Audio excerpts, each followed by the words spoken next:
စီယွန်လေးကိုပါထက်ဆုံးသက်ထားနေပဲကဲရာ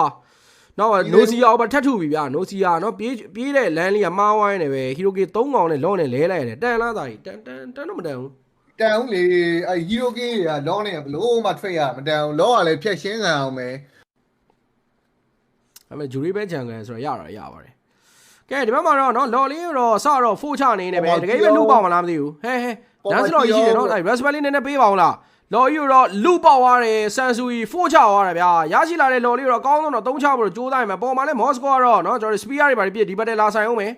နောက်ဆုံးတော့ Nosia Harris Zamafo ပေးမော်စကိုပစ်ချက်နဲ့နောက်ဆုံးမှာ Nosia တေသွားတယ်မတော့ဗာတော့တကားရင်းလေးနဲ့ပေးသွားတယ် color လေးတော့လွတ်ပေးလိုက်တယ်ဆန်ဆူကြီးနောက်ကတော့ Lancy တော့ပေးလိုက်ပြီးတော့ Thompson နဲ့ပိုင်းချသွားတယ်